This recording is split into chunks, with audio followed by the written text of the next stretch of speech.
Hey guys, you have done your 200 hours or whatever the company mandates you drive with a trainer or mentor. What's next?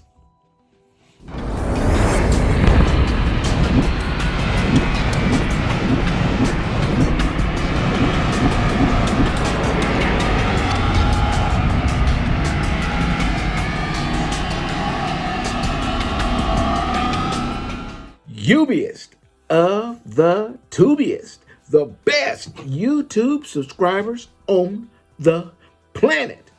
That's you.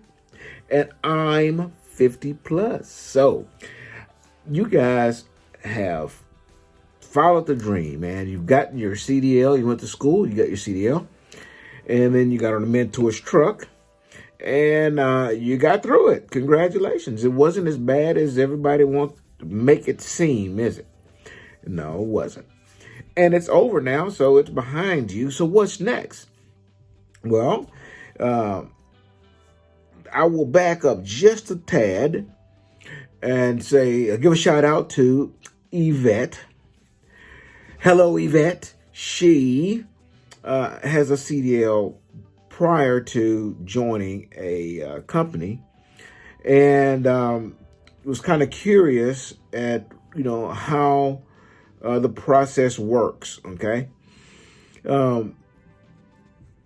depending on this is for all of you guys who may be in that situation. Let's say you have a CDL, but just like her case, you never really drove a commercial motor vehicle, or it's been a while, but you have continued to keep your physical up, keep your CDL current. You need pretty current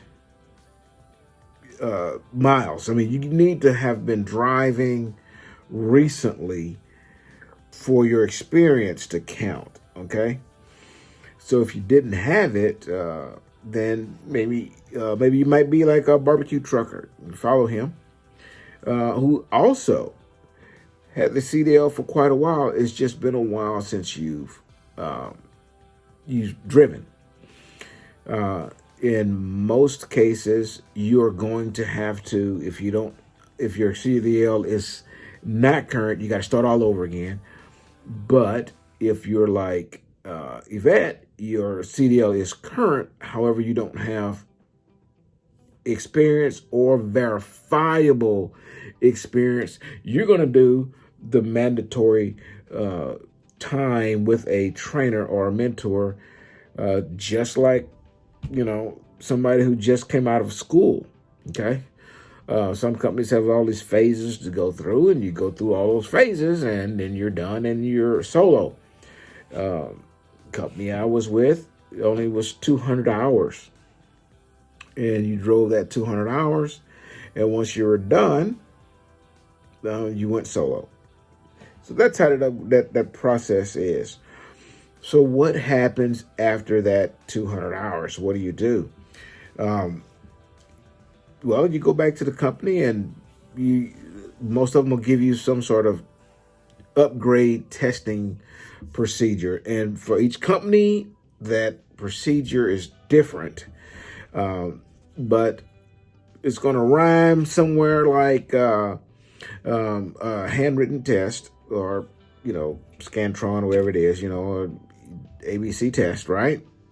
Multiple choice test. And generally they're not something that is so complicated that, you got to do some trigonometry or something like that. No, you don't have to be a brain scientist to get through that. Obviously, there's some folks out there driving these trucks, you wonder if they can even read. So yeah, it ain't hard to pass that test, okay? And some companies will make you spend a little time on a simulator, driving with a simulator. And then there's going to be some sort of road test, okay? So you go through all of that, and then you will go through a process of getting a truck. And I'm going to tell you something about that process, getting a truck. Some people believe that they deserve this pristine, brand new vehicle. And I don't understand where that logic comes from. I really don't.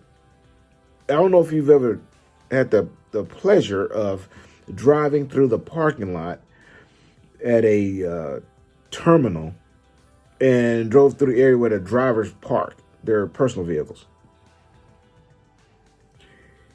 If you ever have an opportunity to do that, go do that. And then think about the process, the thought process of somebody who drives that piece of shit, then get mad at the company because the company ain't putting them in a brand new truck.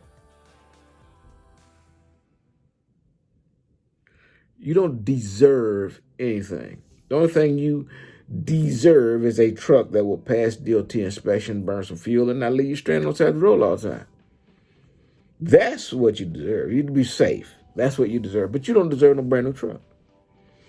And if you think that a company should, give you the pick of the litter, and that you should, if they don't have exactly what you want, I only drive Peterbilt's. I don't drive old Freightliner. Then go buy a Peterbilt. Then you go buy one. If that's all you drive, you go buy one. Otherwise, you're gonna drive what the company got for you to drive. That being said, you don't have to drive with something that's trashed out and because you get in there and it hadn't been swept, okay? Or, somebody left a coffee cup in there, That don't mean the truck is trashed out and you need to go complain about it because you can't, nothing except a brand new truck is going to satisfy you when your own car in a parking lot is full of goddamn trash bags and food bags and empty cups and burps and farts and the seats smell like ass and all that. Come on, man.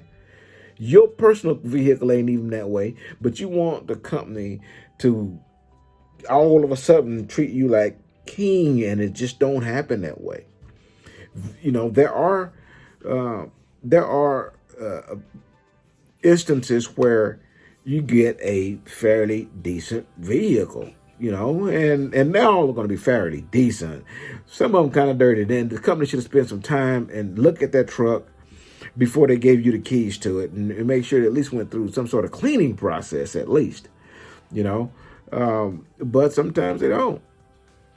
Some things don't, man. And I'm telling you this because I want you to be prepared for what you see when you get into some of these trucks. Tonight, after you get through watching this video and get through hitting the subscribe button and get through hitting the thumbs up button, I really appreciate that. I really do. Then I want you to get in the car and drive to your nearest truck stop. And just drive through the parking lot and look at the windshields. Look through the windshield of the trucks in that parking lot. You may not even be able to see past all of the shit on the dashboard to see inside the truck. There's some nasty people, man. Nasty ones out there. I mean, a lot of nasty ones out there. This is just typical. And that's whatever name is on the side of that truck, it has no bearing on the person that's sitting behind the wheel.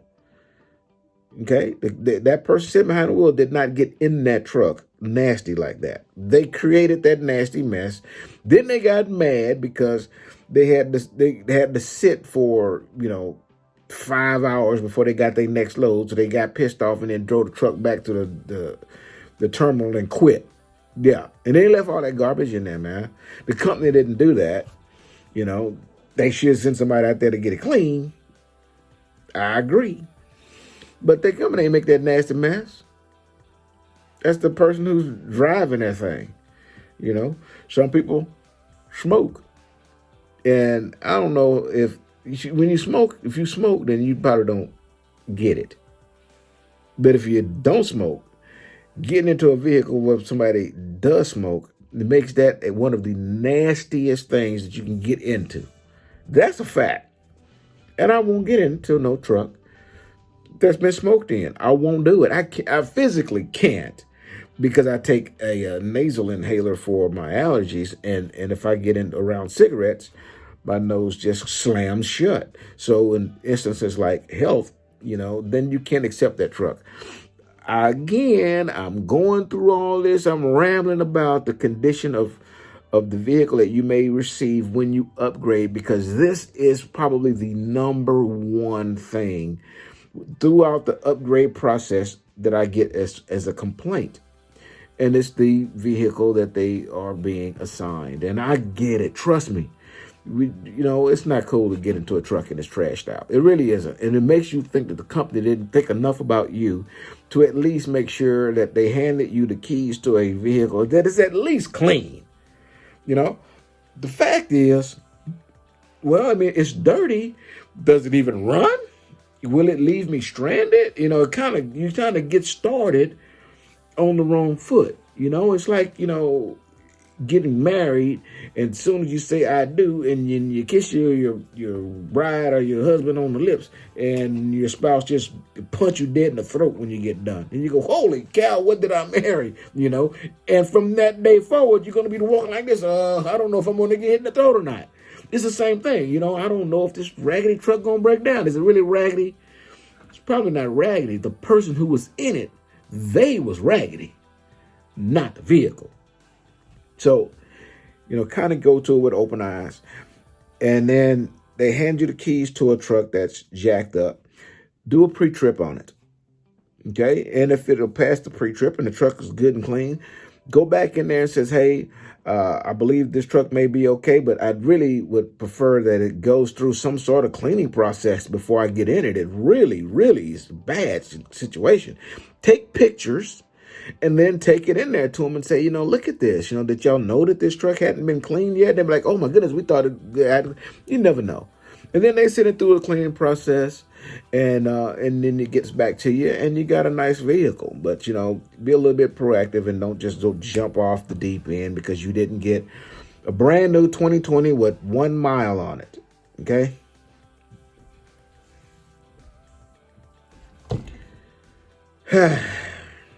I get that all the time. I'm telling you, I do. I get it. Okay. So, this is what to expect. When I upgraded, I got a 2019 Volvo. It had 75,000 miles on it. And I got to tell you, I like that truck. That was a nice riding truck. I really do. I like them. I really do. But, it had some electrical issues, and I ended up having to get out of that 2019. And at the time I was going to get out of it, I was so frustrated with the problems I was having with it. I didn't give a damn what they gave me. They gave me a 2016 Freightliner, and I couldn't have been more happy. I didn't really like the cabinet set up in it, but I piss on that. I ain't care, man. Look, that truck ran. And ran and ran and ran and ran and ran and ran. I did. I had no issues with it. It was a lot older than 2019. I had less problems with the 2016 than I did with the 2019. And then I upgraded and I got a 2020. You remember that brand new 2020 truck I got? I was happy because it's fun. I mean, you got a brand new toy, man. It's just a good time, okay? It's like Christmas. Okay, so I got the brand new truck, and my first student, she went out and did a pre-trip on it, came back and told me, hey, it's it's a little, all over by the tire. I'm like, and they all leak a little bit. No matter. Man, look here. By the time we stopped for fuel, it was pouring out. I mean, it was not just a little thing. When I say pouring, I'm not exaggerating. There was a huge puddle under the wheel after we got through fueling that quick. And she was right. It was pretty nasty, and I should not have blowed her off I should have just went ahead and take a really good look at it instead of saying, no, it's probably not that bad. I should have got out and looked at it. And this is a brand new truck. The truck didn't even have 1,000 miles on it. Okay, it was pushing it, but not quite there. It just was driving from Lancaster to Utah. So it wasn't that bad, that far, but it already started leaking. And so it's a brand new truck. Just because something is brand new doesn't mean that it's going to be perfect. That's just a fact, okay? So lower your expectation. be more realistic with your expectations, put to you that way.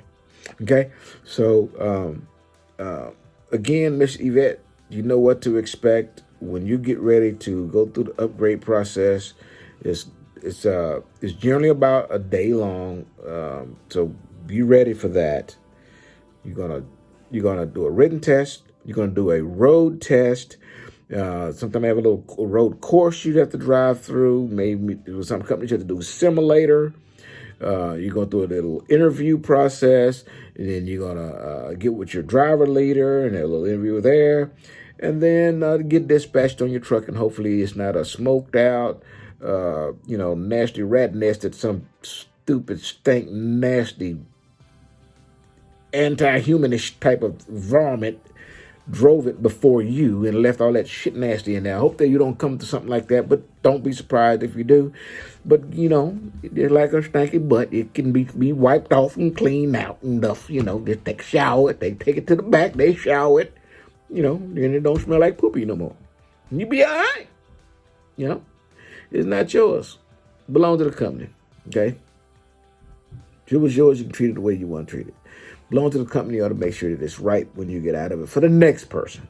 But that's just called common courtesy. And if you can find that out there on the road, let me know where you found it. All right, here we go. I appreciate you guys. Please like, subscribe, hit that thumbs up. I really appreciate it. Here's your boop. Deliver undistracted. Here we go. Boop.